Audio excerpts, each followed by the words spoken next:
रमजान ईदनी ईदगाह मस्जिद खाते मुस्लिम बिरादरोए नमाज अदा करी एकमेकने ईद मुबारक पाठव्या।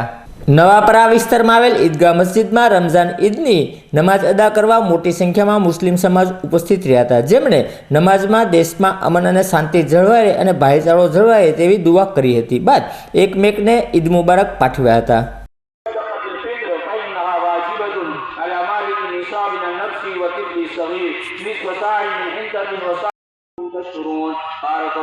بارك الله لنا ولكم في القرآن العظيم ونفعنا وإياكم بالآيات والذكر الحكيم إنه تعالى جواد كريم ملك بر رؤوف رحيم فاستغفروا إنه هو الغفور الرحيم. ونشهد أن لا إله إلا الله وحده لا شريك له ونشهد أن سيدنا ومولانا محمد عبده ورسوله الذي أرسل بالحق بشيرا ونذيرا.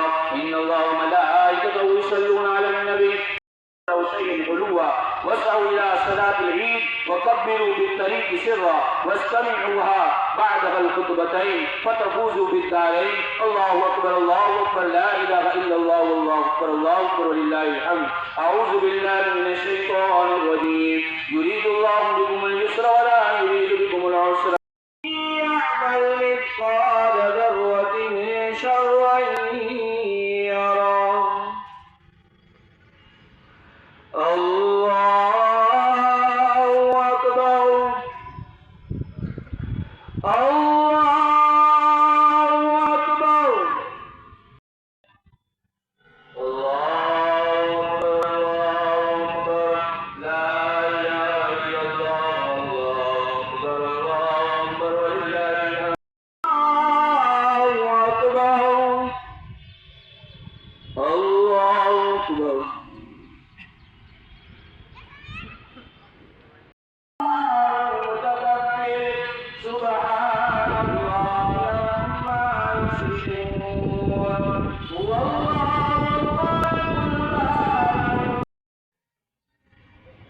سمع الله لمن حمده.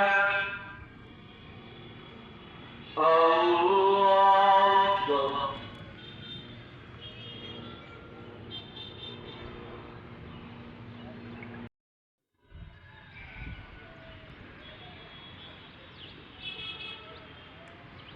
سمع الله لمن حمده. الله أكبر.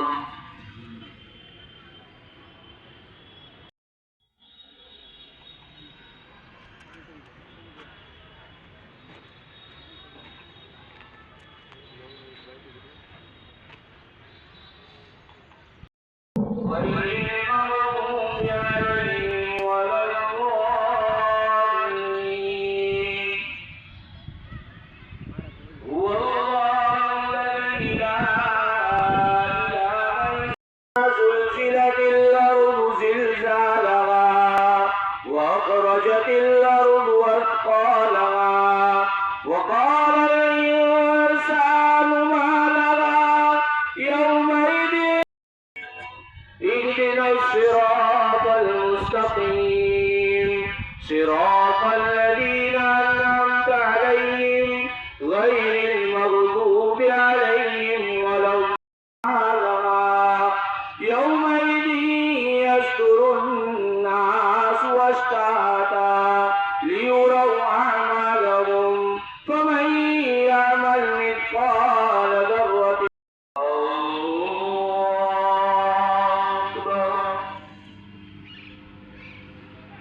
الحمد لله رب العالمين الرحمن الرحيم مالك يوم الدين.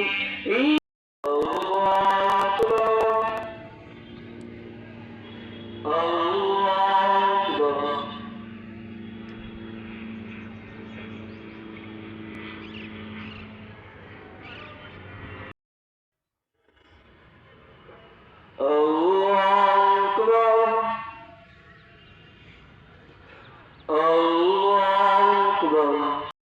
फरमान को ठुकरा दिया और एक गरीब और दुखड़ी बहन फरमाया कि उसके घर पर गए हैं।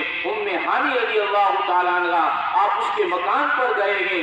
अल्लाह के नबी ने कहा, उम्मे हानी ने कहा कि मैं तो गरीब घर की बेटी हूँ और मेरे घर पर मुझे उम्मीद भी ईद के इस खुशी के मौके पर भी हमारा ज़मीर गवारा नहीं करता, हमारा तकब्बुर, हमारा घमंड इतना है कि सगी बहन को बुलाने के लिए तैयार नहीं है। अल्लाह के नबी ने कहा अपनी बहन से कि मेरी बहन, रसूलुल्लाह आज तेरा मेहमान है, मैं तेरी रोटी खाना चाहती हूँ। बहन फरमाया कि किचन के अंदर गई, अपना जो मकान खाना पकाने का जो इंतजाम था वहां पर गई और देखा है कि बासी रोटी है और इतना आटा और फरमाया कि गेहूं भी नहीं है कि मैं पकाकर अल्लाह के नबी की खिदमत के अंदर हाजिर कर दूं। एक दिन की बासी रोटी है। आंखों से आंसू जारी हो गए कि फतेह मक्का को फतह करने वाला नबी आज मेरे दर पर आया है और फरमाया कि चौधरियों के और मालदारों के को इफ्तारी के वक्त वो दुआएं करता रहता है, लेकिन फरमाया कि कता ताल्लुकी, रिश्ते नाते तोड़ने वाला मेरे नबी ने फरमाया कि वो जन्नत के अंदर नहीं जाएगा। फतेह मक्का के मौके के ऊपर अल्लाह के नबी ने जब मक्का के अंदर फरमाया कि फातिहाना शाम के अंदर आप दाखिल हुए हैं, सब लोगों ने कहा कि